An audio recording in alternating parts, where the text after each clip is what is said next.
ہم اور آپ ایسی مبارک رات سے بہرمند ہونا اور اس کی سعادت پانا چاہتے ہیں کہ یقیناً اللہ تبارک و تعالی جس پر خاص کرم فرمائے اسی کو اس رات کی برکتیں نصیب ہوتی ہے. اسے ہم اور آپ لیلۃ البراء بھی کہتے ہیں، یعنی شب برات کے نام سے اس مبارک رات کو جانتے اور پہچانتے ہیں. میرے پیارے آقا صلی اللہ تعالی علیہ وسلم کے پیارے دیوانوں، وقت میں اگر گنجائش رہی تو آج یہ پیغام دینے کی سعادت حاصل کی جائے گی اس جشن شفیق ملت اور سنی اجتماع کے اندر کہ ہم شب برات سے پہلے کیا کریں اور شب برات کے اندر کیا کریں. اس لیے کہ شب برات میں اسی کی مغفرت ہوتی ہے جو اس سے پہلے کے اعمال کرتا ہے. اگر وہ شب برات کے پہلے کے اعمال نہ کرے تو شب برات میں وہ مغفرت سے محروم رہ جاتا ہے. میرے پیارے آقا صلی اللہ تعالی علیہ وسلم کے پیارے دیوانوں، آخر اللہ تبارک و تعالی ضرورت سے تو یقیناً پاک ہے، اسے کوئی ضرورت کسی کی نہیں. وہ الصمد ہے، وہ بے نیاز ہے. جب کوئی نہ تھا تب وہ اپنی شان کے ساتھ خدا تھا. جب کوئی نہ رہے گا تو بھی وہ اپنی شان کے ساتھ خدا رہے گا. اسے نہ کسی کی ضرورت تھی، نہ ہے، نہ رہے گی. اسے کائنات کا نظام چلانے کے لیے نہ فرشتوں کی ضرورت ہے، اسے کسی کو ہدایت دینے کے لیے نہ کسی مصلح کی ضرورت ہے، نہ کسی مقرر کی ضرورت ہے، نہ کسی خطیب کی ضرورت ہے. اگر کوئی سجدہ نہ کرے تو بھی اسے کوئی فرق نہیں پڑتا. ساری دنیا سجدے میں گر جائے تو بھی اس کا کوئی فائدہ نہیں ہوتا. ساری دنیا اللہ نہ کرے، شرک اور کفر میں ڈوب جائے تو بھی اس کو کوئی فرق نہیں پڑتا. ساری دنیا مومن ہو جائے تو بھی اسے کوئی فائدہ نہیں ہوتا. ہر آن اس کی نئی شان ہے، اس کی مثال نہیں، اس کی مثل نہیں. پھر بھی وہ کریم قرآن مقدس کے اندر کہیں فرماتا ہے توبو اللہ، اللہ کی بارگاہ میں توبہ کرو. کہیں کہتا ہے ففروا اللہ، دوڑو اللہ کی طرف. کہیں پر کہتا ہے لا تقنطوا من رحمت اللہ، اللہ کی رحمت سے مایوس نہ ہونا. کہیں کہتا ہے کہاں جاتے ہو، اللہ کی طرف رجوع کرو، اللہ کی طرف پلٹو. جب اللہ کو نہ ہماری ضرورت ہے نہ ہماری عبادتوں کی ضرورت ہے تو کبھی شب معراج دیتا ہے تاکہ بندے اب قریب آ جا، کبھی شب برات دیتا ہے تاکہ بندے اب قریب آ جا، کبھی شب قدر دیتا ہے تاکہ بندے اب قریب آ جا. بلکہ شب معراج، شب برات اور شب قدر کا حال تو یہ ہے کہ اللہ اکبر، اگر لوگ معافی نہیں بھی مانگے تو بھی اللہ لوگوں کو معاف کرتا ہے. میرے آقا صلی اللہ تعالی علیہ وسلم نے فرمایا شب برات وہ رات ہے کہ اللہ اکبر بنو کلب کی بکریوں کے بالوں کی تعداد کے برابر اللہ لوگوں کی مغفرت فرماتا ہے اور ایسوں کو بخش دیتا ہے جن پر جہنم کا عذاب لازم ہو چکا تھا، جن کا نام جہنمیوں کی فہرست میں لکھا جا چکا تھا. اللہ تبارک و تعالی ایسوں کو بھی اس رات بخش دیتا ہے. میرے پیارے آقا صلی اللہ تعالی علیہ وسلم کے پیارے دیوانوں، آخر اسے وہ ایسا کیوں کرتا ہے؟ وہ ہمیں یہ کیوں کہتا ہے پلٹو اللہ کی طرف، دوڑو اللہ کی طرف، آؤ اللہ کی طرف؟ اسے تو ضرورت نہیں ہے.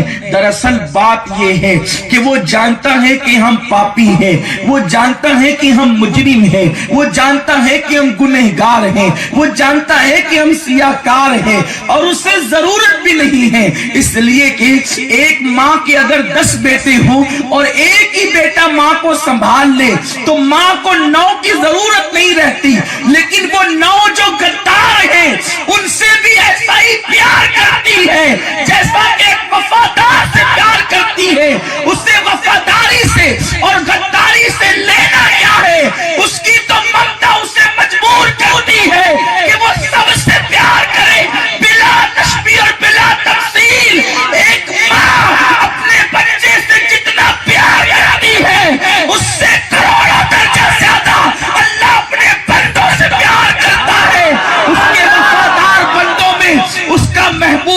محمد الرسول اللہ ہے، جس نے پوری پوری رات عبادت کی ہے، اس کے وفادار بندوں میں موسیٰ کلیم اللہ ہے، ابراہیم خلیل اللہ ہے، اسماعیل ذبیح اللہ ہے، وہ اتنے وفادار ہے کہ اللہ کی محبت میں بیٹے کی گردن پر چھری تک رکھ دیتے ہیں، اللہ کی محبت میں ابراہیم آگ میں تک کود جاتے ہیں۔ وہ اتنے وفادار لوگ ہیں کہ ایوب کے جسم میں بظاہر کیڑے پڑ جاتے ہیں، لیکن پھر بھی زبان پہ شکوہ نہیں آتا۔ جناب یوسف کو 20 سال تک کے قید میں رکھا جاتا ہے، پھر بھی زبان پہ شکوہ نہیں آتا۔ جناب زکریا کو اس کی محبت میں آرے سے چیر دیا جاتا ہے، پھر بھی کوئی اللہ اکبر زبان پہ شکوہ نہیں آتا۔ اسی طریقے سے دیکھ لیں، جناب عیسیٰ کو سولی پر لے جانے کا منصوبہ بنایا جاتا ہے، لیکن اللہ اپنے کرم سے ان کو آسمانوں پر اٹھا لیتا ہے، لیکن زبان پر کوئی شکوہ نہیں آتا۔ غرض کہ آپ دیکھیں جناب آدم اتنے وفادار ہیں کہ ایک خطۂ اجتہادی پر 200 سال تک کے روتے اور آہیں بھرتے نظر آتے ہیں۔ جناب یونس اتنے وفادار ہیں کہ مچھلی کے پیٹ میں بھی اس کا ذکر کرتے ہیں۔ نوح اتنے وفادار ہیں اور اتنے فرما بردار ہیں کہ اللہ اکبر سگا بیٹا سامنے کھڑا ہے، اللہ کی غداری اور مخالفت میں اس کو ڈوبتا ہوا دیکھنا تو گوارا کرتے ہیں، لیکن اس کو کشتی میں لے کر خدا کی نافرمانی کرنا گوارا نہیں کرتے۔ یہ تو انبیاء کی وفاداری ہے۔ صدیق باوفا اتنا وفادار کہ اللہ کی محبت میں پورا مال لا کر پیش کر دیا۔ عمر کا حال یہ ہے، روتے روتے چہرے پہ آنسوؤں کے نشان پڑ گئے۔ عثمان کا حال یہ ہے کہ پوری دولت خدا کی راہ میں قربان کر دی۔ عبد الرحمن ابن عوف نے اپنا مال داؤ پر لگا دیا۔ خالد ابن ولید نے اپنی جان کو جنگوں میں یوں پیش کیا کہ انگلی کے پورے کے برابر بھی ان کے جسم پر کوئی نشان ایسا نہ تھا، کوئی ایسی جگہ نہ تھی جہاں تلوار اور تیروں کے زخموں کا نشان نہ ہو۔ حمزہ نے کلیجہ چبا دیا، بلال نے کوڑے کھائے، صہیب جو ہے اللہ اکبر مارے گئے، کپڑے پھاڑے گئے، خباب کو انگاروں پر لٹایا گیا، جناب سعید کو سولی پر لٹکایا گیا، اسی طریقے سے اویس قرنی کو ستایا گیا۔ اللہ اکبر، یہ کتنے وفادار ہیں۔ اس کے بعد وفاداروں کی ایک الگ فہرست مرتب ہوتی ہے۔ امام اعظم کو جیل میں رکھ کر کے زہر کھلایا گیا، اس کی محبت میں زہر پی لیا، لیکن اللہ اکبر منصور کی کھال کھینچی گئی اور سولی پہ لٹکایا گیا، لیکن منصور نے کہا اگر یہ اسی میں راضی ہے تو منصور کو سولی کا کوئی کم ہی نہیں ہے۔ اللہ اکبر، جناب ابو الحسن شاذلی کو وطن سے باہر نکالا گیا، امام بخاری کو شہر بدر کیا گیا، تڑپایا گیا۔ غوث الاعظم 36 سال تک کے بغداد کے ویرانوں میں درخت کی پتیاں کھا کر عبادت کرتے رہے۔ اس کے بعد عشاء کے وضو سے 40 سال تک فجر کی نماز پڑھتے رہے۔ غریب نواز 70 سال تک زمین کو پیٹ نہ لگائی، دن کو بھی عبادت کی، رات کو بھی عبادت کی۔ مخدوم اشرف نے تخت و تاج چھوڑا۔ اللہ اکبر، اسی طریقے سے دیکھیں ہر ولی، ہر بزرگ، ہر اللہ کا مقبول بندہ خدا کی عبادت میں مصروف ہے، لیکن پھر اسے کیا ضرورت ہے؟ وہ مجھ جیسے پاپیوں کو کہتا ہے ففروا الی اللہ، میری طرف آ۔ آپ جیسے مجرموں کو کہتا ہے میری طرف آ، اس لیے کہ بتانا یہ چاہتا ہے کہ میں نے ماں کے اندر اپنی محبت کا ذرہ رکھا تو ماں فرما بردار اور وفادار دونوں کو سینے سے لگاتی ہے۔ اگر میں صرف فرما برداروں کو اپنے قریب بلاؤں گا تو لوگ تانا دیں گے ماں کی محبت خدا کی محبت سے آگے نکل گئی، تو میں مجرموں کو بھی بلاتا ہوں۔ اگر تم عام دنوں نہیں آتے تو شب برات میں آ جاؤ، پھر بھی نہیں آتے تو بغیر توبہ کے میں تمہیں معاف کرنے کے لیے تیار ہوں۔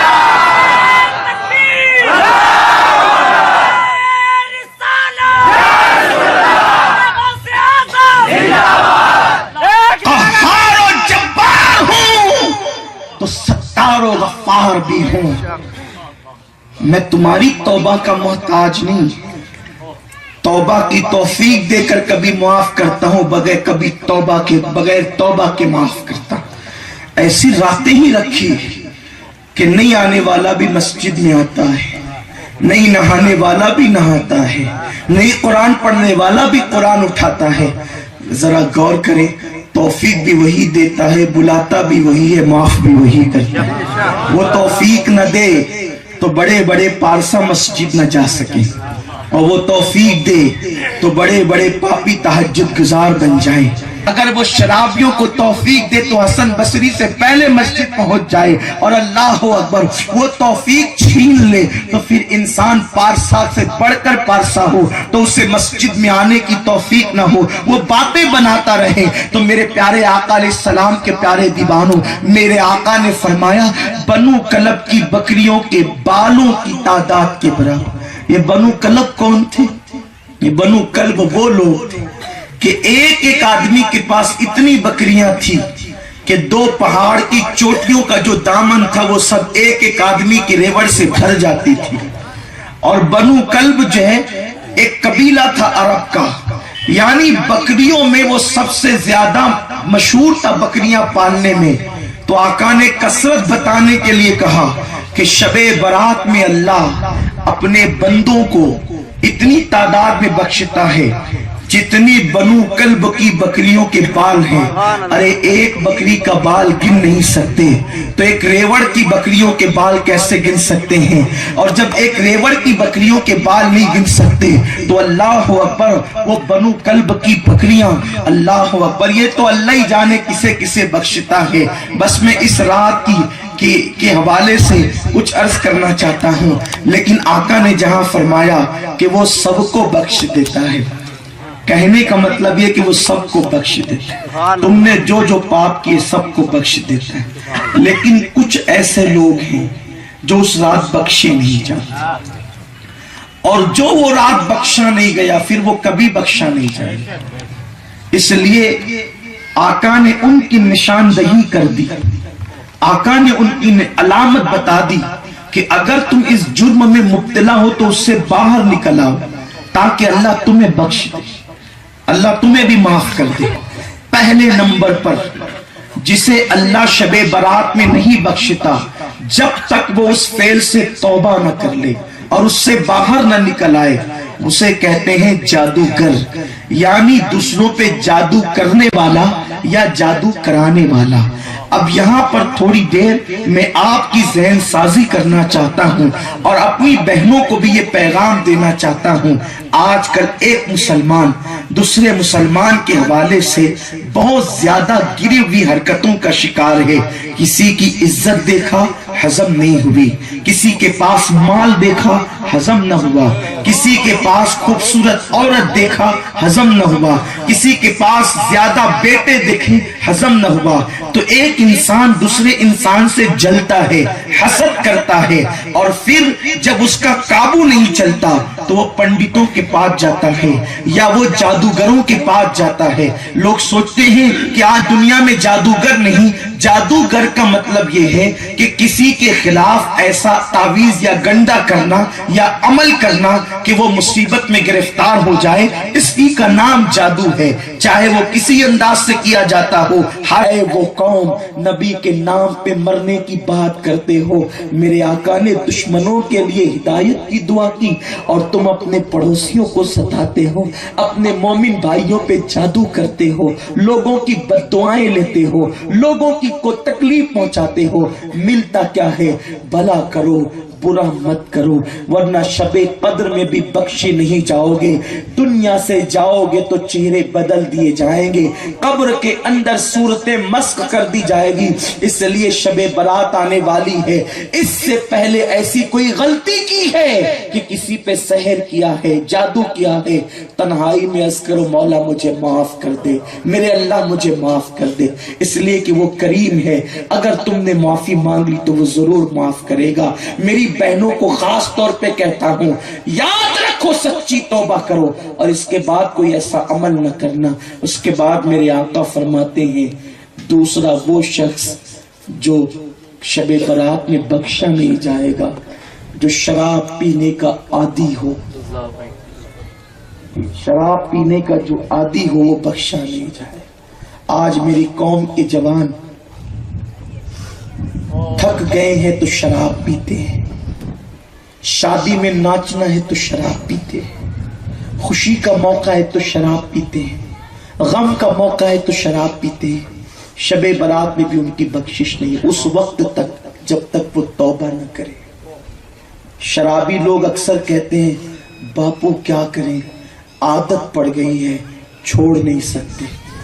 میں آپ سے بس اتنا کہہ کے آگے بڑھنا چاہتا ہوں, ماں کا دودھ زیادہ لذیذ ہے یا شراب زیادہ لذیذ ہے؟ شراب اس ترقی یافتہ دور میں قیمتی سے قیمتی بنائی گئی, پھر بھی وہ کڑوی ہوتی ہے. آج تک میٹھی شراب نہ بنی, اس لیے کہ شراب بنتی کائے سے. شراب الگ الگ چیزوں سے بنتی. بہت مہنگی شراب پیور الکوہل سے بنتی. اگر اس میں انگور کا جوس نہ ہو, گنے کا جوس نہ ہو, گیہوں کا جوس نہ ہو, تو وہ الکوہل سے بنتی ہے. اور الکوہل کڑوا ہی ہوتا ہے. کڑوے گھونٹ پی کر جہنم لے رہے,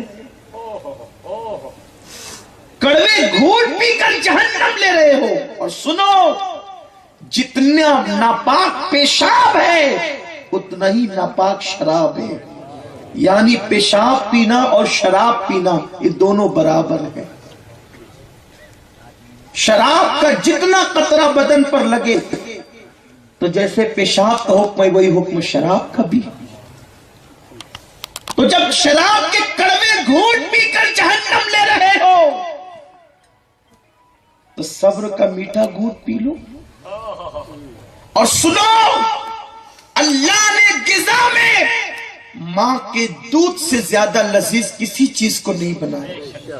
ایک ماں کا دودھ ہے جس کے اندر اللہ پیاس بھی مٹاتا ہے اور بھوک بھی مٹاتا ہے. اس کے اندر ہر غذائیت اللہ نے رکھی ہے. اب بتاؤ, 2 سال کی عمر تک ہم ماں کا دودھ پینے کے عادی ہوتے ہیں, لیکن جب ماں دودھ چھڑانا چاہے تو ہم نے دودھ چھوڑا کہ نہیں چھوڑا؟ تو جب ماں کا اتنا لذیذ دودھ ہم چھوڑ سکتے ہیں اگر چاہیں تو کیا شراب کے کڑوے گھونٹ نہیں چھوڑ سکتے؟ بالکل چھوڑ سکتے ہیں. دل پہ لے لو, اللہ مدد کرے گا. عہد کر لو, اللہ مدد کرے گا. اور شراب کے نقصانات پر میں کئی بیانات کر چکا ہوں, میں اس کو دہرانا نہیں چاہتا, لیکن یاد رکھیں شراب کا سب سے بڑا نقصان یہ ہے کہ شرابی جب مرتا ہے تو اس کا چہرہ قبر میں قبلے کی طرف یعنی کعبے کی طرف نہیں رہتا, اور اس کا منہ سور کی طرح ہو جاتا ہے یا تو بندر کی طرح ہو جاتا ہے. لوگوں اپنے حال پہ رحم کرو, ایک دن مرنا ہے. کب تک جہالت کی زندگی گزارو گے؟ کب تک جانوروں کی طرح زندگی گزارو گے؟ کب تک اپنی طبیعت کے مطابق زندگی گزارو گے؟ نکل آؤ جہالت کی وادیوں سے, نکل آؤ اللہ اکبر اپنی طبیعت کی گندگیوں سے پاکیزگی کی طرف آؤ. آپ کیا سوچتے ہو کہ تھکن ہو جائے گی تو بغیر شراب کے نیند نہیں آئے گی؟ یہ تمہارے نفس کا چکر ہے, یہ شیطان کا وسوسہ ہے. آؤ, پرسکون نیند چاہیے. میں تمہیں بتاتا ہوں, اگر پرسکون نیند چاہیے, نیند نہ آتی ہو, وضو کرو اور میرے مصطفیٰ کریم پر درود پڑھو. اللہ کی عزت کی قسم اللہ وہ سکون کی نیند عطا کرے گا. ارے پوچھو ان بزرگوں سے کہ جو آقا پہ درود پڑھتے ہوئے سوتے ہیں ان کو کیسے سکون کی نیند آتی ہے. اسی لیے تو لوگ تمنا کرتے ہیں میں سو جاؤں یا مصطفیٰ کہتے کہتے, کھلے آنکھ صلی علی کہتے کہتے. اس لیے درود کی کثرت کرو. درود میں اللہ نے وہ پاکیزگی رکھی ہے. اللہ اکبر. آپ کہتے ہیں ہم تھک جاتے ہیں, تھکن کا علاج بھی درود میں. ہم ٹینشن میں ہیں اس لیے شراب پیتے ہیں, ٹینشن کا علاج بھی درود میں ہے. ارے نادان, جب درود پڑھ کے خدا مل جاتا ہے تو درود پڑھ کے کیا نہیں ملتا؟ آپ جانتے ہیں میرے آقا نے فرمایا جو کثرت سے مجھ پر دنیا میں درود پڑھے گا وہ قیامت میں سب سے زیادہ میرے قریب رہے گا. ہر آدمی قریب رہنا چاہتا ہے آقا سے؟ نہیں چاہتا. ارے پیر صاحب آ جائیں تو آدمی سوچتا ہے کہ قریب میں رہوں, قریب میں رہوں. اسی لیے لوگ کڑا بنا لیتے ہیں کہ اسی بہانے میں قریب رہوں گا دوسروں کو نہ جانے دوں، لیکن یہ فکر بھی غلط ہے کہ دوسروں کو نہ جانے دوں، کیونکہ پیر سب کے لیے، ولی سب کے لیے، نبی سب کے لیے ہے۔ اس لیے جب کوئی آئے بزرگ سب کو موقع دیا کرو، ایک دوسرے پہ سبقت آپ کی عقیدت ہے لیکن سب کو موقع دو، اس لیے کہ دریا کسی کی جاگیر نہیں ہوتی، جیسے دریا کسی کی جاگیر نہیں ہوتی ویسے پیر کسی کی جاگیر نہیں ہوتا، ویسے اولیاء اللہ کے مزارات کسی کی جاگیر نہیں ہوتے، ویسے نبی پاک کی ذات، اہل بیت اطہار صحابہ کرام کسی کی جاگیر نہیں ہوتے، بلکہ ہم ان کی جاگیر ہے، وہ ہماری کیا جاگیر ہو سکتے ہیں؟ ہم ان کے غلام ہیں، اس لیے ہم ان کی جاگیر ہے، ہم پر ان کا اختیار ہے، ہم کون ہوتے ہیں ان کو جاگیر بنانے والے؟ اس لیے لوگوں، ہر آدمی چاہتا ہے کہ میں بزرگوں سے قریب رہوں۔ آقا نے نسخہ بتا دیا، کل میدان محشر کروڑوں کی بھیڑ ہوگی، اربوں خربوں کی بھیڑ ہوگی، اور اس بھیڑ میں پتہ ہے کون کون ہوگا؟ بلال جیسے، صہیب رومی جیسے، اویس قرنی جیسے، غوث الاعظم جیسے، غریب نواز جیسے، مخدوم سمنہ جیسے، شاہ برکت اللہ جیسے، شاہ وجیہ الدین گجراتی جیسے، اعلیٰ حضرت امام احمد رضا جیسے، حضور مفتی اعظم جیسے، اتنے بڑے بڑے شاہ رشک اللہ شاہ بابا رحمت اللہ تعالی علیہ جیسے، اللہ اکبر، اتنے بڑے بڑے بزرگ سب ہوں گے۔ اب بتاؤ ان میں اپنا نمبر کہاں لگے گا؟ ان میں اپنا نمبر کہاں لگے گا؟ جب حضور کی سواری آ رہی ہوگی تو ہر آدمی سوچے گا کاش کہ میں قریب ہوتا۔ حضور نے فرمایا میرے امتی پریشان نہ ہو، ایک نسخہ بتا دیتا ہوں، کرتے رہنا، جتنا زیادہ کرے گا اتنا زیادہ قریب بلا لوں گا۔ آقا فرماتے جو دنیا میں جتنا کثرت سے مجھ پہ درود پڑے گا وہ قیامت میں اتنا زیادہ مجھ سے قریب رہے گا۔ قریب رہنے کا کتنا بڑا نسخہ حضور نے بتا دیا۔ ارے یہاں کوئی قریب رکھے نہ رکھے، بڑی معذرت کے ساتھ یہاں جو لوگ بیٹھے ہیں ایسے نہیں ہیں، ہمارے سنی بزرگ ایسے نہیں ہیں، لیکن آج کل کیا ہو گیا؟ قریب رکھ کر ہونے کے لیے مال چاہیے۔ آج کل غریبوں کو کون قریب کرتا ہے؟ کیوں کون قریب؟ غریبوں کو قریب، غریبوں کے پسینے سے تو بدبو آتی ہے لوگوں کو، اور مالدار کا پسینہ کتنا بھی کڑوا رہے گا تو اس کے پسینے سے بدبو نہیں آتی۔ نوٹ چاہیے تو قربت ملے گی، سب جگہ ایسے ہی ہو رہا ہے، سیاست میں بھی یہی ہو گیا، مذہب میں بھی یہی ہو گیا۔ آپ مالدار ہیں تو آپ اچھے ہیں، آپ پیسہ دیتے ہیں تو اچھے ہیں۔ اکثر اب دلوں پر نظر نہ رہتی، اب جیبوں پر نظر رہتی ہے۔ اب بلکہ مالدار کو پہچاننے کے لیے چیک کیا جاتا ہے، اس کے پاس گاڑی اگر پلسر ہوگی تو کتنا مالدار ہوگا، موبائل میں سیمسنگ کا ہوگا، ایپل ہوگا یا کون سا ہوگا تو ہاتھ دیکھ کر پتا چلے گا کہ کتنا مالدار ہے، اور اس کے مطابق پھر برتاؤ کیا جاتا ہے۔ لیکن میں کہتا ہوں قربان میرے آقا پر، میرے رسول نے امیر و غریب کا فرق مٹایا، امیر و غریب کا فرق مٹایا، بلکہ حضور دعا کرتے تھے اللہ مجھے زندہ رکھ تو غریبوں میں رکھ، اور مجھے وصال دے تو غریبوں میں دے، اور قیامت میں اٹھا تو غریبوں میں اٹھا۔ غریبوں سے اتنا پیار کیا، ہائے ہائے، اپنے حصے کا لقمہ غریبوں کو کھلایا، اپنی بکریوں کا دودھ دو کر غریبوں کو پلایا۔ میرے آقا نے اتنا پیار دیا اور فرمایا کہ امیروں سے 500 سال پہلے غریب جنت میں جائیں گے۔ میرے رسول نے غریبوں کا کتنا خیال کیا، اور آقا کریم نے یہ نہیں فرمایا جو کثرت سے حج کرے گا وہ قیامت میں مجھ سے زیادہ قریب رہے گا، ورنہ اللہ اکبر بڑے بڑے مالدار ڈینگے مارتے کہ تاتانیہ کا غریب دیہاتی مسلمان تو ایک بار بھی پوری زندگی میں حج کو نہ گیا، میں تو ہر سال جا رہا ہوں اور ٹور سے جا رہا ہوں اور 2 مہینے تک وہاں رہتا ہوں، تو غریب کہتا ہائے ہائے یا رسول اللہ، سب نے مالداروں کو چنا تو آپ نے بھی غریب و امیر میں فرق کر دیا۔ اللہ اکبر، میرے رسول میرے آقا جانتے تھے حج ہر امتی نہ کر سکے گا۔ آقا نے یہ بھی نہیں کہا جو زکوٰۃ کثرت سے دے گا وہ قیامت کے دن زیادہ میرے قریب ہوگا۔ حضور نے اتنا آسان اتنا آسان اتنا آسان اتنا آسان عمل بتا دیا، بلکہ اللہ اکبر میرے نبی پہ کروڑوں درود و سلام ہو، میرے آقا نے یہ بھی نہیں کہا کہ جو کثرت سے قرآن پڑھے گا وہ میرے قریب ہوگا. حالانکہ یہ سب میرے رسول کی قربت کی نشانیاں ہیں، لیکن عالم کہتے ہیں کہ ہم قرآن زیادہ پڑھیں گے تو جاہلوں سے قریب ہو جائیں گے.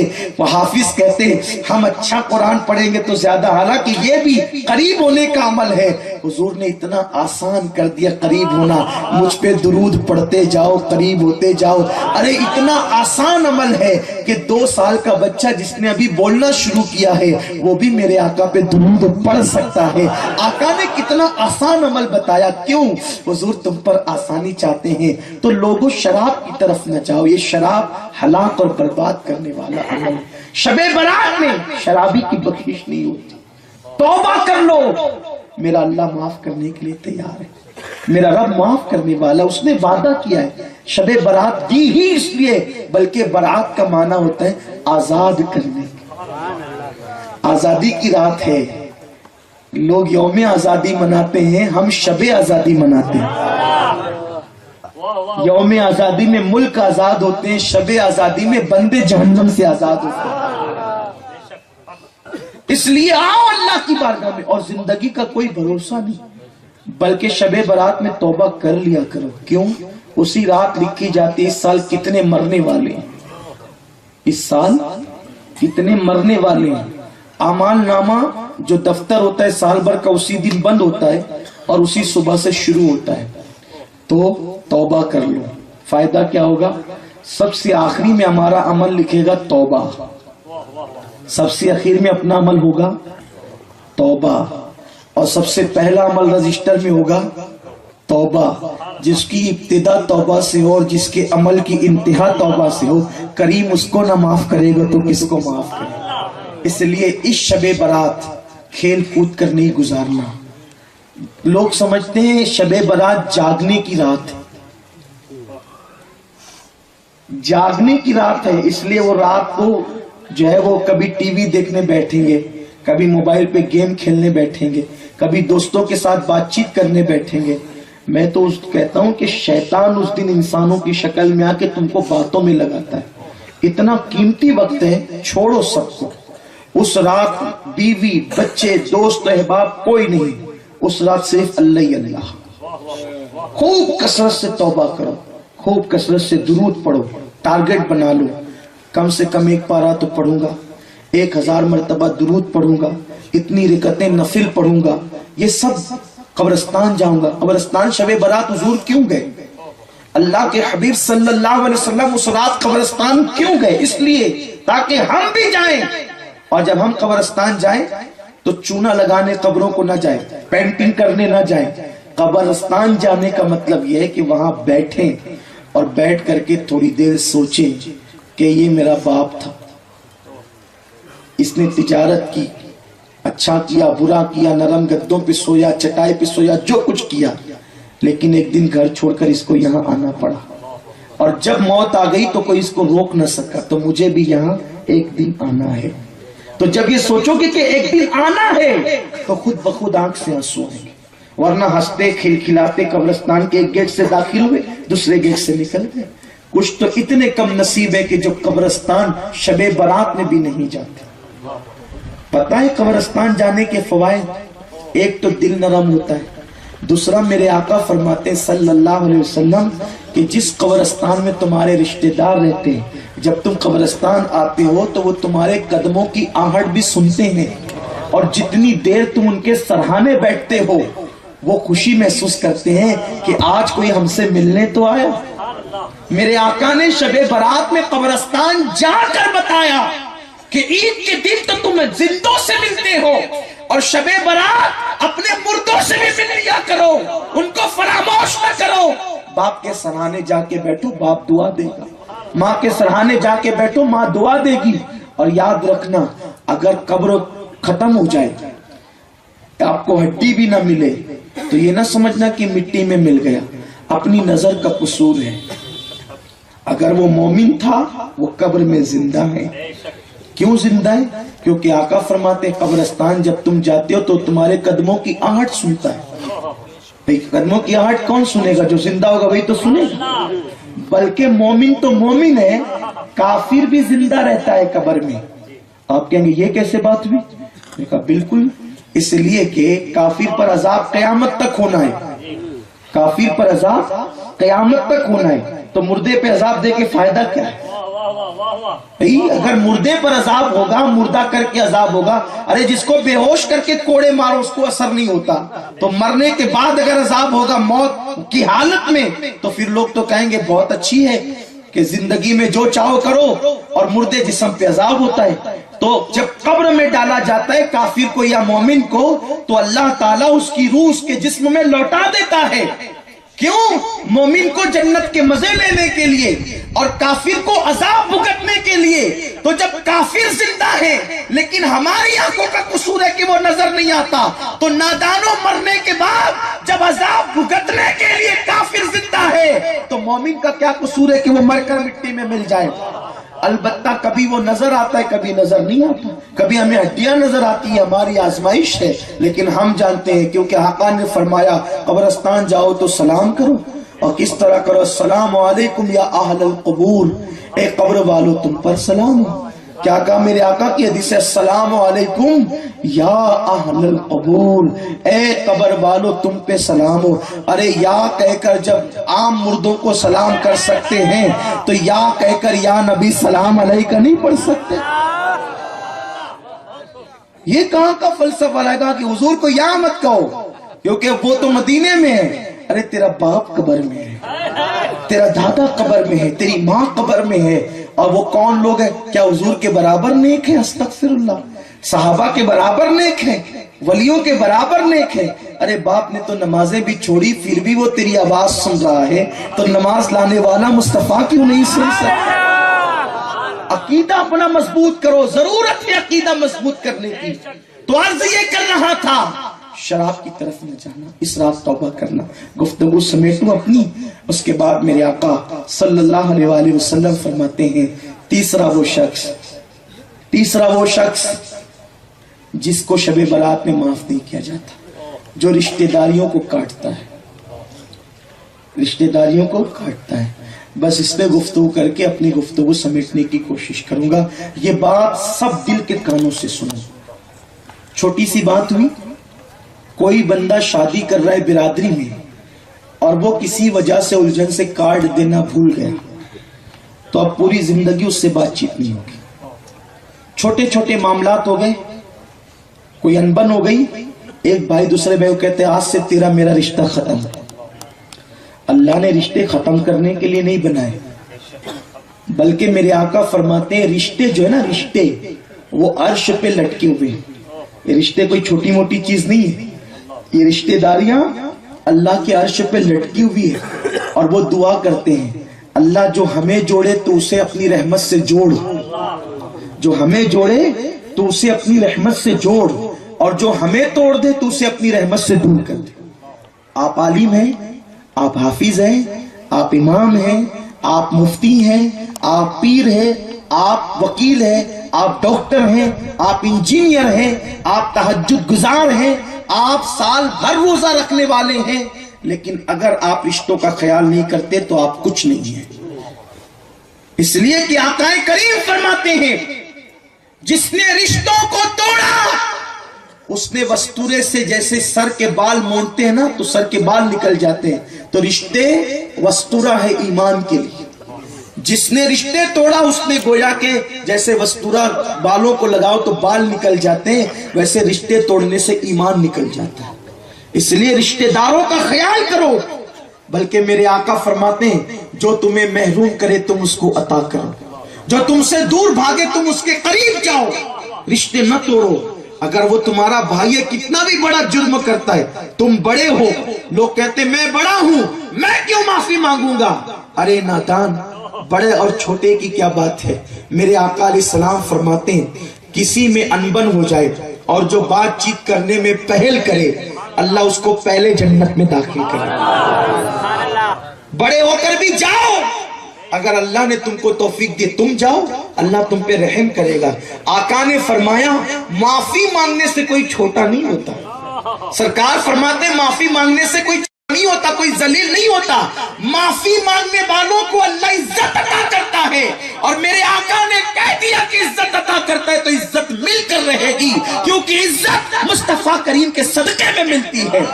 اگر روٹ گئی ہے آپ کی بہن, آپ بڑے ہو, خود سے جا کر کے مناؤ, لوگوں کے دل میں محبت پیدا ہوگی. اور اگر کوئی معافی مانگے فوراً معاف کرو. اگر باپ کا قاتل بھی معافی مانگے تو معاف کر دیا کرو, کیونکہ آقا نے فرمایا اگر کوئی کسی سے معافی مانگے اور وہ معاف نہ کرے تو قیامت کے دن اللہ بھی اس کو معاف نہیں کرے گا. اللہ کو معاف کرنا بہت پسند ہے. آپس کے جھگڑے مٹاؤ, یہ برادریوں کا جھگڑا, یہ آپس کا جھگڑا, یہ سلسلوں کا جھگڑا. حیرت ہے مجھے, جب کہیں پہنچو لوگ پوچھتے ہیں کس پیر کے مرید ہو. آپ یہ کیوں نہیں پوچھتے کس باپ کے بیٹے ہو؟ جب یہ نہیں پوچھتے کہ کس باپ کے بیٹے ہو تو یہ کیوں پوچھتے ہو کہ کس پیر کے مرید ہو؟ ارے کوئی کسی کا مرید ہو یا نہ ہو, اگر وہ میرے آقا کا غلام ہے تو ہمارے سر کا تاج ہے. کیوں کاٹے بوتے ہو سلسلے کے نام پہ؟ کیوں کاٹے بوتے ہو برادری کے نام پہ؟ کاٹے بونے والوں, اللہ کو منہ دکھانا ہے. مومنوں میں دوریاں پیدا کرو گے تو رسول پاک کی شفاعت تم پہ حرام ہو جائے گی. اللہ کی بارگاہ میں کیا منہ لے کر جاؤ گے؟ اس لیے ملانے کا کام کرو, توڑنے کا کام نہ کرو. قادری ہو, چشتی ہو, نقشبندی ہو, سہروردی ہو, رضوی ہو, اشرفی ہو, برکاتی ہو, مداری ہو, تیگی ہو, کوئی ہو, اگر وہ میرے آقا سے سچی عقیدت رکھتا ہے, اپنا ہے, اپنا ہے وہ. اس لیے کہ حضور کا جو ہو گیا اپنا ہو گیا. دیکھو ایک آسان سی بات یوں سمجھو, اگر ہمارا باپ کہتے بیٹے یہ میرا بیٹا ہے, اور وہ بیٹا نہ ہو لیکن سر پہ ہاتھ رکھتے, آپ کہیں گے یار میرے باپ نے اپنایا تھا میں کیوں دور کروں, یہی نا. تو جس رسول سے جان سے زیادہ محبت کی بات کرتے ہو, حضور نے کہا یہ میرے امتی ہیں, جب حضور نے اپنا بنایا تو تم کیوں دور کرتے؟ تمہارے سگے بھائی تم سے پریشان ہیں, تمہارے پڑوسی تم سے پریشان ہیں, تو بلکہ تمہاری عورتیں تم سے پریشان ہیں. میاں بیوی میں تلخیاں ہیں, ایسا گھر گھر اختلاف ہے. شوہر گھر میں آتا ہے, بیوی سے سیدھی بات نہیں کرتا, اس کو مارتا ہے, پیٹتا ہے. سالن نمک سالن میں زیادہ ہو جائے تو مارتا ہے, اور مرچ زیادہ ہو جائے تو مارتا ہے. میں پوچھتا ہوں ذرا سوچ, اگر اللہ تجھے عورت بناتا اور اسے مرد بناتا تو کیا ہوتا؟ اللہ نے تجھ پہ کرم کیا کہ تجھے مرد بنایا. اور سوچ تو صحیح, جیسے تو کسی کی بہن بیٹی کو اپنے گھر لایا ہے, تیری بہن بھی تو کسی کے گھر جانے والی ہے یا جا چکی ہے. اگر تو کسی پہ ظلم کرے گا تو تیری بہن بیٹی پہ بھی ظلم کیا جائے گا, اور اگر تیرے گھر بہن اور بیٹی نہیں تو پھر اللہ کا انصاف تو دور نہیں ہے, اللہ تجھے اس کی سزا دے گا. آقا فرماتے ہیں عورتوں کو مارنے والا ایسا ہے جیسے تھوک کر چاٹنے والا. حضور نے فرمایا بیویوں کو مارنے والا ایسا ہے جیسے تھوک کر چاٹنے. ارے کتنا بھی مارے گا, آخر رات اسی کے قریب تو جانا ہے, آج نہیں کل تو جانا ہے, 2 نہیں 4 دن کے بعد تو جانا تو اسی کے پاس ہے. تو کتنے ظالم ہے وہ مرد جو اپنی عورتوں کو مارتے ہیں. عورتیں مارنے کے لیے نہیں ہے, عورتیں پیار دینے کے لیے ہے. میرے آقا فرماتے ہیں تم میں سب سے اچھا انسان وہ ہے جو اپنی بیوی کے ساتھ اچھا ہو. اور آقا فرماتے ہیں میں تم سب میں اچھا ہوں کیونکہ میں اپنی بیویوں کے ساتھ بہت اچھا ہوں. اما جان عائشہ صدیقہ کہتی ہے حضور ہم سے کبھی ناراض نہ ہوئے, ہم لوگ الٹا لڑ کر کے حضور سے ناراض ہو جاتی تھی اور حضور ہمیں منا لیا کرتے تھے. امام الانبیاء جس کو خدا مناتا ہے وہ اپنی بیویوں کو منا لیا کرتے تھے, اور ہمیں بتاتے ہیں کہ دیکھو یہ عورتیں اپنے باپ کا گھر کس کے لیے چھوڑ آتی ہے, ہمارے لیے. بولو اگر ہمیں کوئی کہے چھوڑ تیرے ماں باپ کو, چھوڑ تیرے دوستوں کو, چھوڑ تیرے گھر کو, ہم چھوڑ کے کہیں جائیں گے, لیکن وہ عورت ہی ہے نا, اس کا دل کتنا مضبوط ہے. ایک شوہر کے لیے کتنا پیار ہے اس عورت کے دل میں, خود کا گھر چھوڑ کر تیرے گھر آئی ہے, خود کے ماں باپ چھوڑ کر تیرے پاس آئی ہے, سہیلیاں بچپن کی چھوڑ کے تیرے پاس آئی ہے, اس نے سب کو چھوڑا تیرے لیے. تو پیار نہ دے گا تو وہ کہاں جائے گی, کس کا منہ دیکھے گی؟ اما عائشہ کہتی ہے حضور علیہ السلام نے اپنی ذات کے لیے ہمیں کبھی نہیں ڈانٹا, ہم نے بڑی بڑی غلطیاں کی, حضور کبھی ناراض نہ ہوئے، بلکہ ہم نے غلطیاں کی تو حضور نے نظر انداز کیا، شریعت کے خلاف کوئی کام ہوا تو ناراض ہوئے، اپنی ذات کے لیے کبھی ناراض نہ ہوئے۔ حال یہ تھا پانی کی ضرورت ہوتی تو ہم سے کبھی پانی نہ مانگا، خود اٹھ کر کے پانی جو ہے وہ اپنے لیے استعمال فرماتے۔ قربان میرے آقا پر، فرماتی ہیں ہم لوگ بیمار ہو جاتے، اما عائشہ کہتی ہے ہم لوگ بیمار ہو جاتے تو حضور ہمارے حصے کا کام خود کر لیا کرتے تھے، یعنی آٹا گوندنا ہمارا کام تھا تو حضور کر لیتے تھے، پانی لانا ہمارا کام تھا تو حضور علیہ السلام کر لیتے تھے۔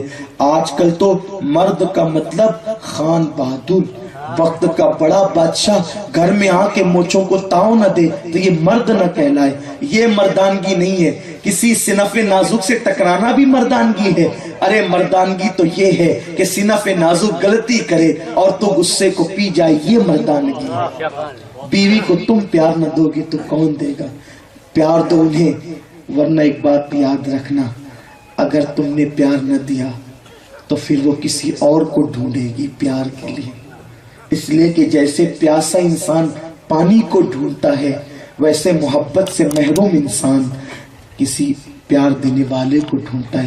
پھر کوئی دھوکے باز ایسا مل جائے گا جیسے کسائی کہ بکری کو ہرا چارہ دکھا کر قریب بلاتا ہے، کھلاتا نہیں ذبح کر دیتا ہے، ویسے لوگ گھوم رہے ہیں، عورتوں کو پیار کا زیور کا بہانہ دکھا کے قریب بلاتے ہیں، آبرو لوٹ لیتے ہیں، عزت چھین لیتے ہیں۔ آج کل یہ واردات پورے ملک میں عام ہو رہی ہے کہ شادی شدہ عورتیں دوسروں کے ساتھ چکر چلا رہی ہیں۔ جب لوگوں نے کہا اس عنوان پہ تقریر کرے تو میں نے اس پہ اسٹڈی کی تو پتا چلا کہ قصور اس میں عورتوں کا کم ہے، مردوں کا زیادہ ہے۔ کیوں؟